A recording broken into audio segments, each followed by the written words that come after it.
Every second, the moon is falling toward the Earth. And yet, it never crashes. Why? Why does an apple fall straight down instead of sideways? And why can even a beam of light bend as it passes a black hole? An apple, a satellite, a planet, a whole galaxy, a black hole. One single force connects them all. This is gravitation. The same force that pulls an apple to the ground also steers the moon, holds planets to the sun, binds billions of stars into a galaxy, and tries to hold together the entire expanding universe.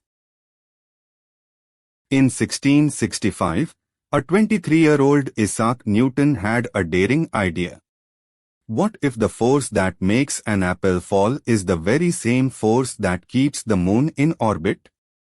He reasoned that the pull grows with each mass. Double either mass, and you double the force. So the force is proportional to mass 1 times mass 2.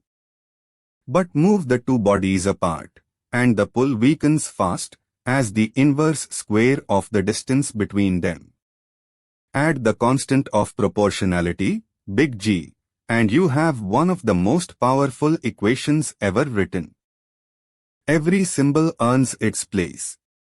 F is the attractive force. M1 and M2 are the two masses. R is the distance between their centers. And big G is the gravitational constant, a tiny number, 6.67 times 10 to the minus 11, the same everywhere in the universe. Why the square? Picture the pull spreading out like paint on the surface of a growing sphere. Double the radius, and that same paint must cover 4 times the area. So the gravity you feel is diluted to 1/4. Triple the distance, 1/9. That is the inverse square law. Gravity always comes in pairs. The Earth pulls the apple down, and by Newton's third law, the apple pulls the Earth up, with exactly equal force. Equal forces, but wildly unequal results. The same pull gives the tiny apple an acceleration of 9.8 meters per second squared, while the enormous Earth barely twitches. Same force, very different masses. And here is something strange about gravity, you cannot block it. Slide a wall between two planets, and the pull passes straight through, unshaken. Unlike light, gravity has no shadow. Newton's law is written for tiny particles. So how can it possibly work for something as huge as the Earth? He answered that with a jewel of a theorem, the Shell Theorem. Build the Earth out of many thin spherical shells, nested like an onion. The theorem says a uniform shell pulls on any outside particle exactly as if all its mass were squeezed into a single point at its center. So from the apple's point of view, the entire Earth collapses to a single point mass at its center. That is why one simple equation, meant for particles, governs apples and planets alike. What if many bodies pull on one particle at once? There is no interference and no shielding. You simply work out each pull on its own, then add them as vectors. Line the arrows up tip to tail, and the single resultant arrow shows the net gravitational force, the true direction the particle is tugged.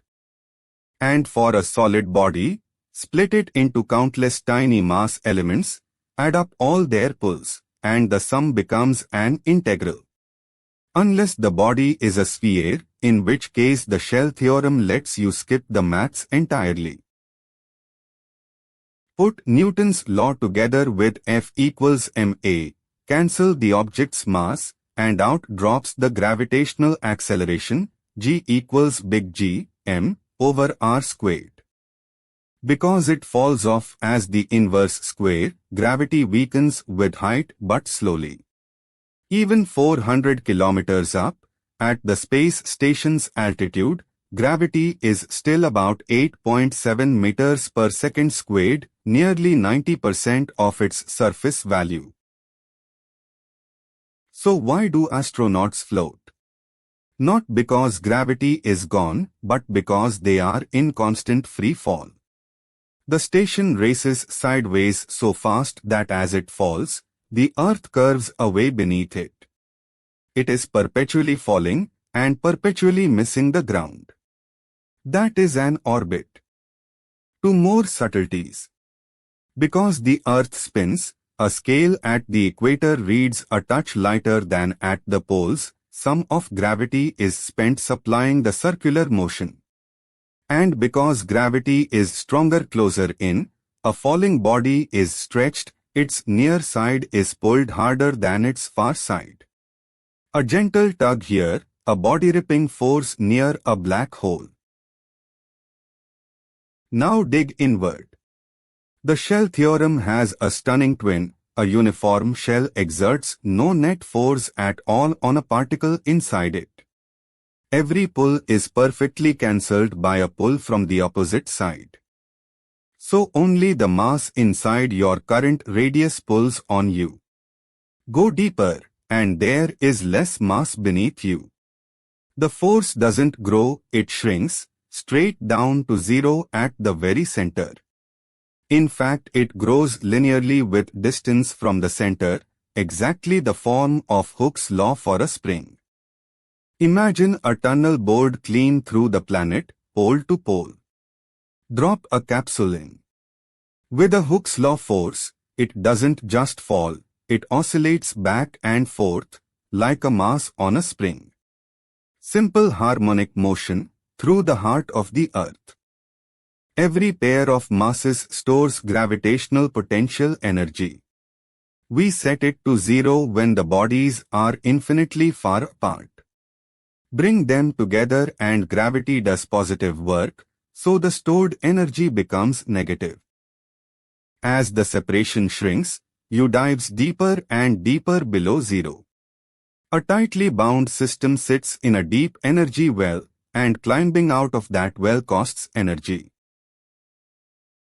Which raises a classic question: how fast must you launch something so it never falls back, so it just barely reaches infinity? Set the total energy, kinetic plus potential, to zero. The mass cancels, and out comes the escape speed. For Earth, that's 11.2 kilometers per second, about 33 times the speed of sound. On the Moon, just 2.4. On the Sun, 618. And on a neutron star, a staggering fraction of the speed of light. Long before Newton, Johannes Kepler stared at Tycho Brahe's mountain of naked eye data and pulled out three beautiful laws. First law: planets travel in ellipses, with the Sun sitting at one focus, never at the center. Second law: the law of areas. The line joining Sun to planet sweeps out equal areas in equal times. So the planet must race when it's close, and dawdle when it's far. And this law is really conservation of angular momentum in disguise. Gravity pulls straight toward the Sun, so it exerts no twist, no torque.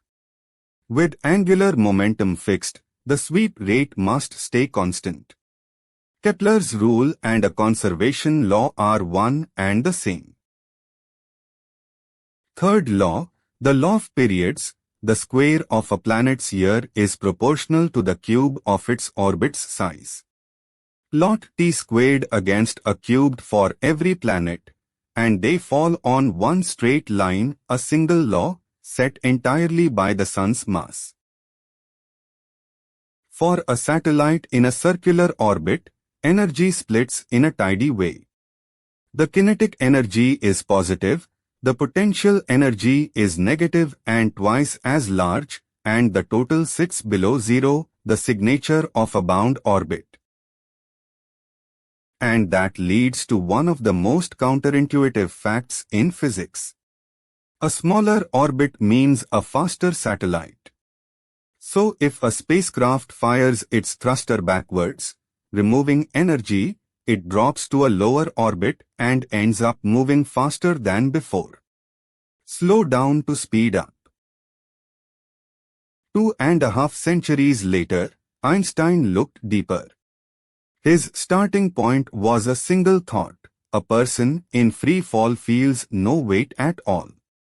Gravity and acceleration, he realized, are locally impossible to tell apart. From that seed, Einstein reimagined gravity, not as a force reaching across space, but as the shape of space itself.